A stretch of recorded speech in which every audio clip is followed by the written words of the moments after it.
right. Hello. Well, Mesha, thanks so much for joining us up here in Vermont. You're from Georgia, so how's the Vermont weather from your perspective? It was great yesterday, and when I woke up, it was totally different. Yeah, it's always 60 degrees in November in Vermont, right, guys? Well, Like, this is great. You should come back in July. It's amazing. So we'll get into a little bit about why you're here. I'd love to hear just a little bit about growing up. Did you grow up in Georgia? Grew up in Georgia. I actually represent the community that I grew up in, but of course I represent much more than the community that I grew up in. So I represent about 60,000 people in Georgia, but where I grew up is in the middle of Atlanta. There's a hospital that people see on the highway called Grady Memorial Hospital.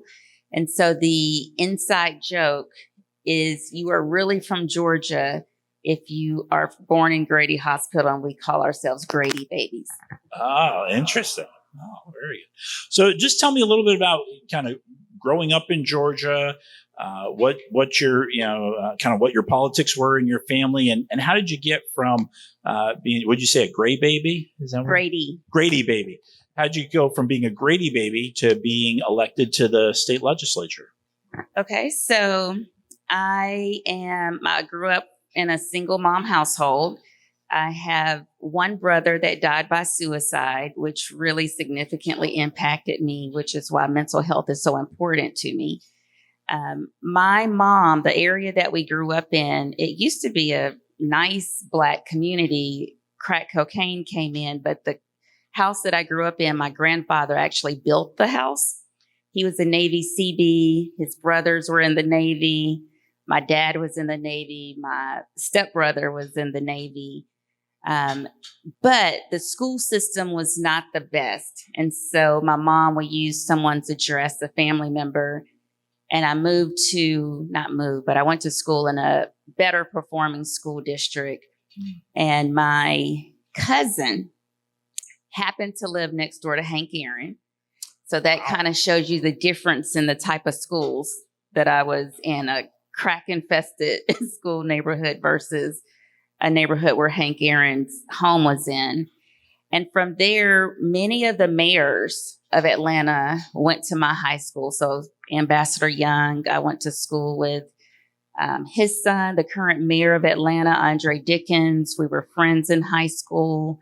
Congressman Kwanzaa Hall, went to high school with him. So really my mom making that switch impacted me a lot. The second part of your question, how did I get here? I was a Democrat because really that's all I knew. No one in my household talked about politics, talked about policy. We did talk about going to vote and how important voting was, but that was it. And so everybody was a Democrat. So fast forward, I called those people, the people that I used to be probably Democrat loyalists. We really don't know why we're Democrats. We just kind of were born into that, and that's all we know. And we think that that's what we're supposed to be. And what did that mean to you at that time to be a Democrat? Like, what did you associate that with? It didn't mean anything to me. Oh, interesting. It didn't mean anything to me. I was a Democrat. When I decided to run for office, I'm a physical therapist. I was not in politics. I did not go to any political meetings. All I did was go and vote. That was all I did. And I went into politics because I took my kids on a ski trip to Utah. And on that trip, my mom called me and said the city council person passed away. And it was a fleeting thought, I'm going to run for office. And she was like, you're a physical therapist. And I was like, I'm going to run for office. Completely forgot about it. And about 30 days later in December, someone called me and said, hey, I'm running for city council. Will you vote for me? And I was scratching my head. I was like, that's what I'm supposed to be doing. So I researched how you run for office. I prayed about it. I asked my family, and everybody said no. You are not a politician. You are a physical therapist. No. But my heart was so convicted for some reason. And so I ran. It was about 12 people in that race. The city council person had cancer, so people were really waiting for him to pass away. When I joined, this slate of people, I literally told the people, look, they said, what is your platform? I said, I don't know what a platform is. Yeah. They were like, what is the GOTV? What station is that? I knew nothing. Yeah. What radio station that is, GOTV? Right. And I said, well, what I can do, though, is I can solve problems. I'm a physical therapist. My job is solving problems. So I can do that, and I can do it really well. So I ended up doing good. I did not win, but that race went to court because it was a 2-vote difference between second and third place. And the judge said, well, anybody on the ballot can be a litigant, which means you can question people on the witness stand. And I know you guys have heard a lot about Fulton County elections. But at that time, I really had a problem with Fulton County elections because the lines in the minority communities to vote, it would be 9 hours. And so I took that time to question them under oath.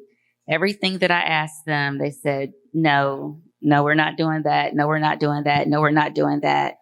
And then that's when the Spirit told me, okay, this is why you ran. It wasn't for city council. It's to run for state house so you can change the laws. And I've been convicted in that. Yeah.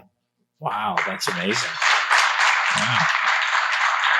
So I think it's so great to hear, your story. First of all, your family was like, stay out of politics. My family told me the same thing. And how important it is for people who, you don't necessarily have to have all this training and support. And sometimes people who aren't part of the political system make some of the best candidates because you're out there in the private sector just saying, somebody's hurt. How do I help them? Here's a problem in my business. How do I fix it? And did you say you came in second or third in that race? No, it was about 12 people. So I came in like number 5 or 6. Sorry.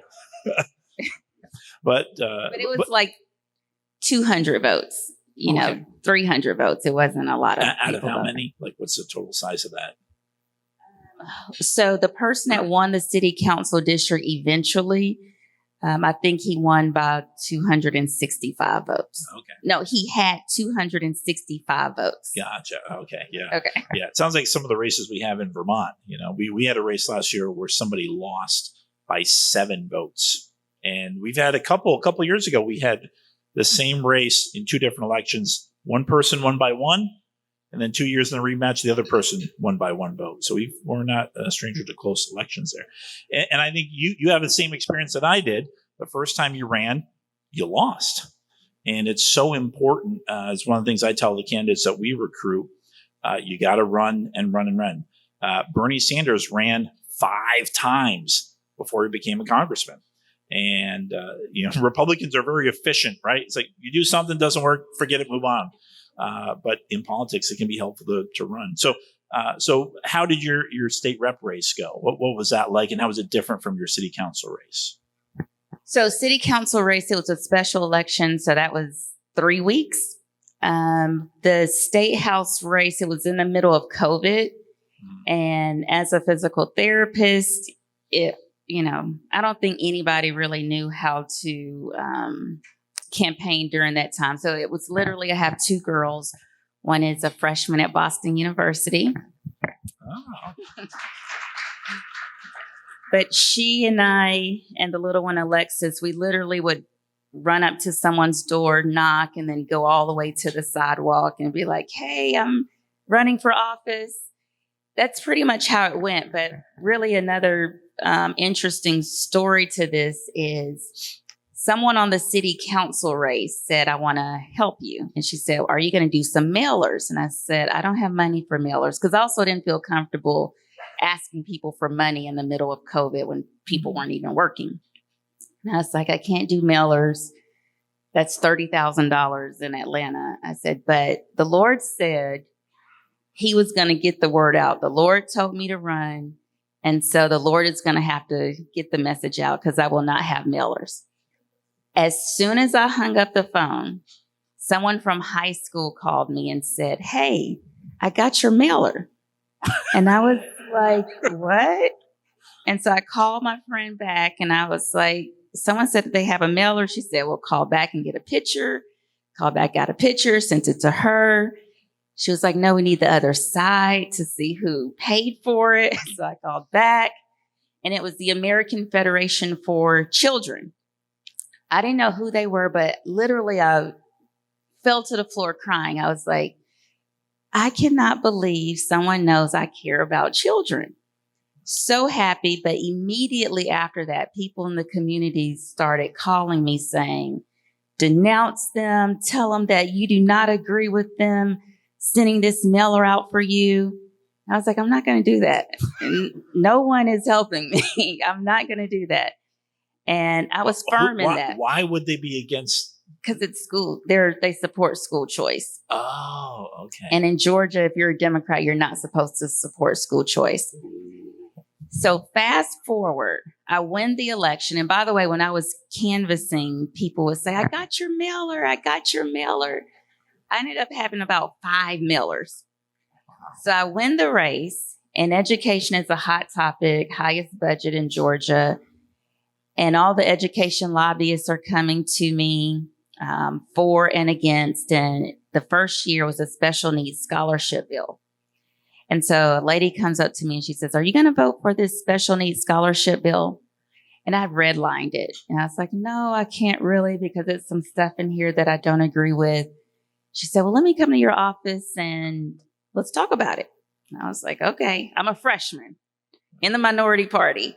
I was like, okay. So she comes, we go through everything don't agree with. And she says, "Well, I'm going to take this back and see if they'll accept your changes."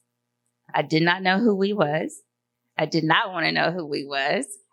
But she came back a few days later and said, "They're going to make all your changes. Will you vote for the bill?" And I was like, yeah. And as she did that, I said, her name is Jamie. I said, "Jamie, did your organization send out mailers for me?" And she said, "Yes." And so I told her the story. And she said, "Well, my last name is Lord. So technically, the Lord did get the mailers out." Isn't that amazing? And God has been working like that continuously in this space for me. Wow, that's amazing. So how did that go with your Democratic colleagues when you started to vote for this school choice bill? They didn't like it, to say the least, but I was like, I'm a physical therapist. I worked at Children's Hospital. Why would we not support kids with special needs? Like, out of everybody, why would we not support a child with a special need? They were kind of dead set on, we do not support choice for anybody. And just being convicted, I stood up in the well and I said, I'm voting for these kids because they need us. And that's it. So. Wow. So what was it like for you after you made that decision? You kind of broke with your party, did what you thought was right for your constituents. What was it like around the State House? What was sort of the fallout after that? So that was the first of many. Okay. That was the very first one. The next one was defunding the police. I was like, no one wants to defund the police. This is ridiculous. I live in the middle of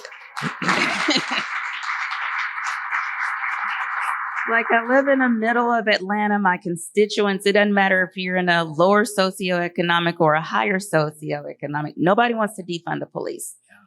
So that was another one. And then there was a workforce development bill giving free training to people in technical colleges. They voted against that. Then it was a prosecutor oversight bill. A lot of people think that bill was related to Donald Trump. It actually wasn't. That bill was first put out, and we started working on it my freshman year. And I'm the victim of stalking. And so I had a problem with the prosecutor. So I went to my Republican colleague and I said, I support this bill and I want to help you with this bill. So bill had nothing to do with Donald Trump. The bill has to do with rogue prosecutors. Mm-hmm. So that was another bill that they didn't like. And then this past session, it was the another school choice bill. It was the tax saving credit bill. I mean, just on and on and on and on. Yeah. Wow. So what got you to the, were you getting, threats about getting primaried or I don't know how things work. Did Democratic leadership say that we're going to, treat you differently? What were some of the potential consequences of doing what you thought was right for your constituents? Well, I never really fit in with the Democrats. From the moment coming in, literally the entire Democrat establishment was against me. Their mailers were for other people, so I was not their choice. But I won that race with almost 60%, more than 3 people in the race without a runoff. So the people wanted school choice. The people didn't want to defund the police. The next year or the next race, Stacey Abrams did mailers and endorsed my opponent, and I was the incumbent. And I won that race by almost 70%.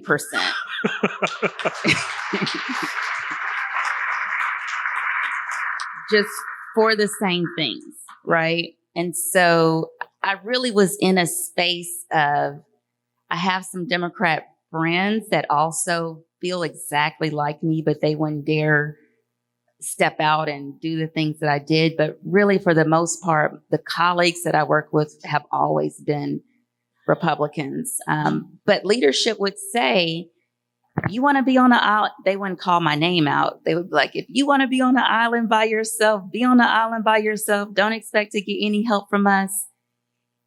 It was a lot of bullying.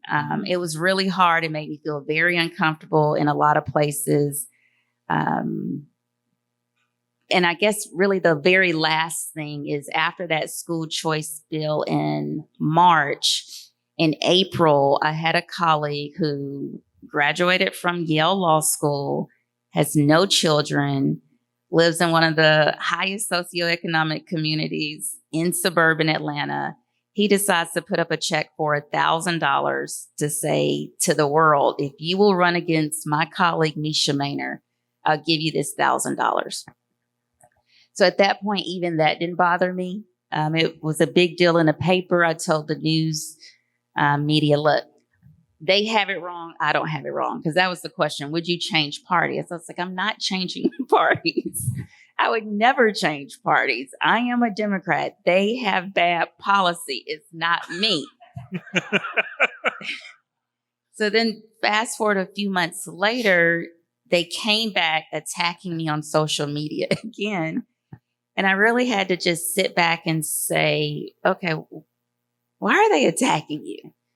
You don't believe in defunding the police. You don't believe in keeping kids in failing schools. You don't believe in suppressing children with special needs. You don't believe in suppressing anybody. So, Mesha, this is a policy issue because, this is where I came up with the term Democrat loyalist. Mm-hmm.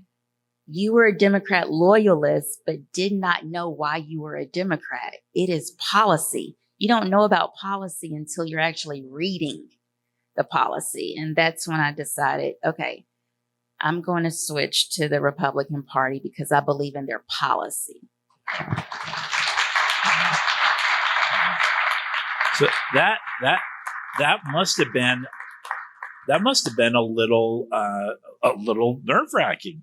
Had you known anyone else who'd done that before in Georgia or elsewhere, or and what was that process like to kind of?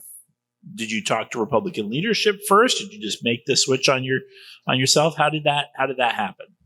Well, I did not know I was doing this, but now I am officially the first Black woman Republican serving in the Georgia General Assembly. Wow. Wasn't trying to do that. But how do you do that, right? How do you switch parties? There's not a textbook for that. So I went to the Georgia State GOP. And I said, and we have a new state director, Josh McCoon, his wife, Jacqueline McCoon. They were very inviting, answered all my questions. We went to dinner, kind of tried to get to know each other, talked about some pros and cons. From there, I went to the House leadership and I spoke to Speaker Burns. I spoke to his staff. And a lot of people were like, well, do you want to be independent? And I was like, I don't think so. I don't think so. And so there were some people that said, well, just be independent. We want you back in office. So be independent. And I was like, I don't think so. And so much so where I actually just went in front of them and announced, because they were like, well, just wait. But my heart convicts me and my heart leads me to where I need to be. And so we did the press conference. As soon as I did the press conference, my constituents started texting me, calling me, emailing me saying, we don't care what letter is next to your name, we're still voting for you. Wow. And it has been like that ever since. So I did a town hall on Tuesday. After the town hall, people were coming up to me saying, I just want you to know I'm voting Republican. I did a town hall about an hour away from Atlanta with Senator Kelly Loeffler. I didn't advertise it because my district is 90% Democrats. So, marketing is going to be a little different. But some constituents saw the advertising somewhere. I had constituents come an hour away and say, hey, we're here. We're in Representative Mainor's district. Completely shocking. And so I guess the message really is, if you're convicted in something, you can't worry about what other people are thinking. You can't worry about what other people are saying. If the Holy Spirit is telling you to do something, you do it and God will work everything out. I think it's such a testimony to your constituents too, because they saw, that you're fighting for them. You were listening to what they were saying, what was important with them, and you continue to serve their interest, regardless of kind of the party affiliation. And so it's I can imagine that's got to be a tricky situation to be in, but that must have felt pretty good, kind of getting that confirmation from people. Yes, I got another great story for you. Being a Democrat was very stressful. And just because it was constant battling with people that were supposed to be your sisters and brothers, your colleagues. You mean they weren't really tolerating you? No. So the next day was my annual physical. And the nurse who takes your blood pressure, she said, 118/76. And I was like, that's not right. I was like, that's not right. She took it again. It was 118/76. I was like, that's not right. Because I knew the pressure that I'd been under. Went to the doctor's room. They took it again. It was still 118/76. So that just shows you stepping out on faith. It was such a stress relief. Like my heart was no longer stressed. I am in such a better place because I am not doing something that other people want me to do. It feels really good. Wow. That's great. Now, we're all Republicans here. We know we've got some problems too. Was there any hesitation, or you thinking when some people were saying, hey, would you consider being an independent? I think, what kind of constructive criticism do you have for the Republican Party if we want to find more people like you who want to do what's right for the people that they serve, regardless of the party, and focus on the policy? What do we need to do to make sure that people don't say, yeah, being an independent's a good idea? Like, what's been helpful for you as you kind of become a Republican, gone through that transition? And maybe how has your perspective of Republicans changed now that you're with us and we're not the other guys? Right. So when I first switched, many people were like, Mesha, we have our own problems. We are not perfect. And I'm fine with that. Nobody is perfect. No group is perfect. No party is perfect. People do have to figure out what their values are, and they need to, align to what their values are. The advice I would give is, well, let me say one thing I love about the Republican Party is there is an umbrella for many different thoughts, many different visions, versus as a Democrat, you can only have one vision. There's only one way to get here, versus Republicans, we have one vision, but we're all maybe fighting about how do we get there. So that's a plus. I think that if you wanted to attract, say, some Democrats into the party, one, you must admit your faults, right? Because at the end of the day, voters like authenticity. You think that you're saying great messaging, but really how you want to message people may not be how people want to receive the message. So you must understand how different demographics like to receive information. That's just in any business. That's just marketing. You have to poll things like that. I would say be authentic, say that you're not perfect. And an example that I have given to state GOP parties or communities in Georgia is, I would say Democrats are like if you have two children. And children are never the same, right? They're never the same. If you have children that are alike, raise your hand. So the Democrats are like your artistic child.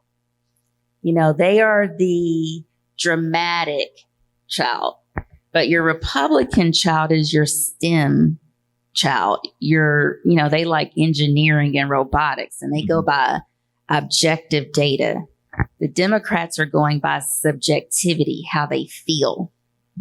And I think that is why they're winning a lot of the passion feel. So my advice would be, you've got to make the objective data, which is important. That's what I like. You've got to make the objective data a story. You also have to, and this will be a good example. This is something I said at this conference with Senator Loeffler. The thing about transgender is in Georgia, we do not think children should change their bodies, like surgically. We just don't think that you should do that. But that doesn't mean we're saying if you're 40 years old and you want to be transgender, fine, do whatever you want to do. But I think when we talk about transgender, we're not saying that second piece. Do whatever you want to do. Be free. You can be whoever you want to be, but we're trying to protect children. So I think when you do the message, you have to make some clarity. You have to clarify some of the messages. Yeah, no, that's good input. You mentioned that overall, your constituents, were saying, "Hey, we're with you, regardless." Did you have anybody who kind of maybe initially had a problem with what you did, and how did you respond or react to that kind of situation? That's a really good question. So I went to Howard University, which is the best historically Black college university in the world.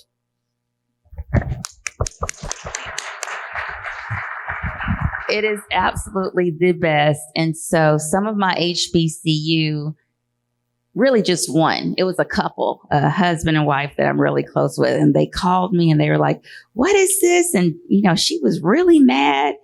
And we were on three-way, and the husband was like, "So yeah, I'm trying to understand," and da-da-da-da-da. And then I was like, "Have you ever been to a political meeting?" No. "Have you ever read some legislation?" No. "Have you ever been to a school board meeting?"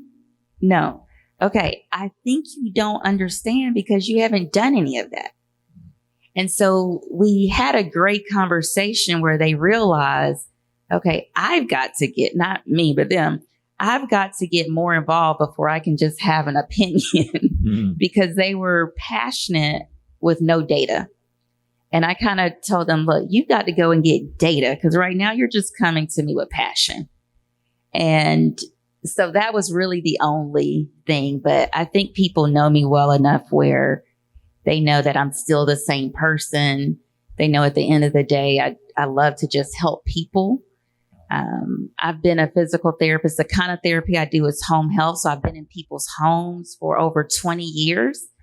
And the people know that I'm not changing. So I really have not had a bad transition besides online. You know, I've received death threats. I received terrible emails, terrible social media. And I kind of just handled that by screenshotting, you know, what people were sending me and saying, "Dear Democrat, I'm so sorry you feel this way." To make a point that this is a Democrat doing this. This is not a Republican doing this to me. This is a Democrat.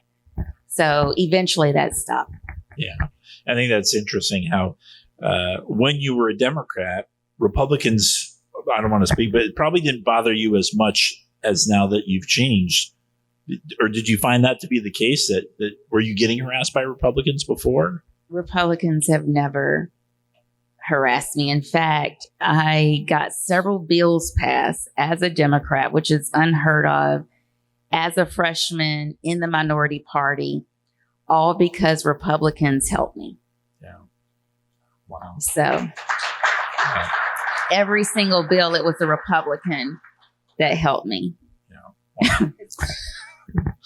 Wow. What are some, you know, maybe closing thoughts you have for Republicans who either want to, you know, maybe not every elected Democrat is going to switch, but I think there's a lot of voters who are in the same position you were in.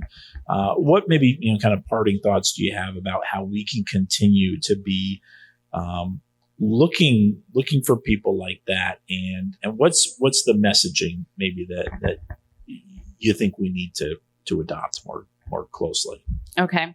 I'm happy to answer questions too if we have time. I would say in Atlanta, we had a mayoral race, and there was Mary Norwood, who was a white woman, and then there was Caesar Mitchell or somebody else who was a black man. Mary Norwood was in the middle of the black community knocking on doors. The black man wasn't. And so the black community voted for Mary Norwood. And so you've got to go, whoever you want votes from, they need to see you. I think there's a misconception that people are so different when at the end of the day, someone just wants to be heard.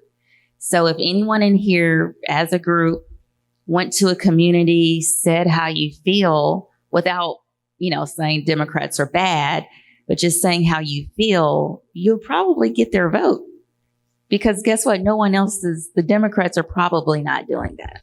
I found the same thing when I was running for office that I think this is especially true in Vermont. A lot of Vermonters want a reason to split their ticket.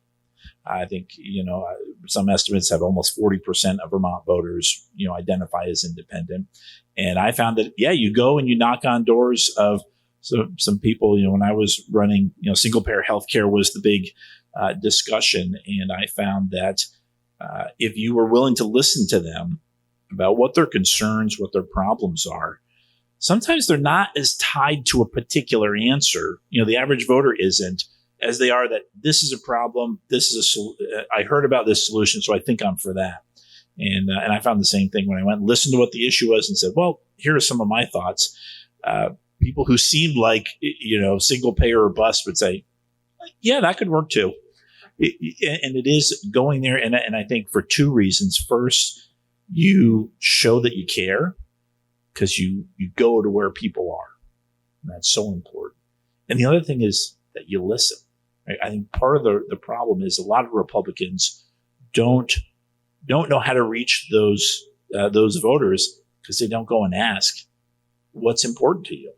And I know many of our legislators who have been successful knock on doors, and we hear it from everybody, right? If all you do is go to the Republican meetings, you have a certain view, and you go and you knock on those doors and you listen to independents and swing voters and sometimes progressives and socialists. And so if you get that focus back onto issues, a Republican can win a vote from somebody who doesn't think that way. I had plenty of people tell me, Paul, you're the only Republican I'm going to vote for. I'm not even voting for Phil Scott. You're the only one, because I showed up, and that's what people care about more than anything else. That is a winning ticket, just talking and listening.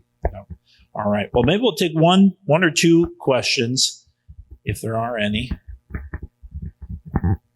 If not, we'll. Yes, Judy.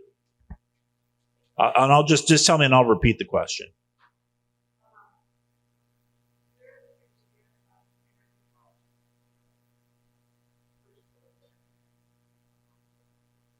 So questions about energy policy in Georgia and then on the federal level.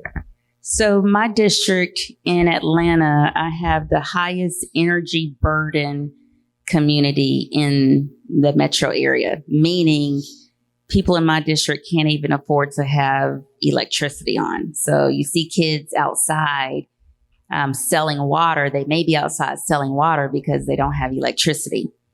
And so one of the first things and bills that I passed was creating something called the Fulton Technology and Energy Authority, with the thought of how do you decrease energy burden? You can do it two ways. You can increase someone's income level, or you can decrease energy costs.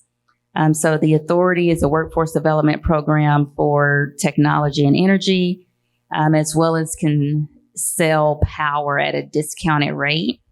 So that probably doesn't answer your question, but my position is this: Americans want lower energy costs, and whatever we need to do to lower energy costs is my position and my priority.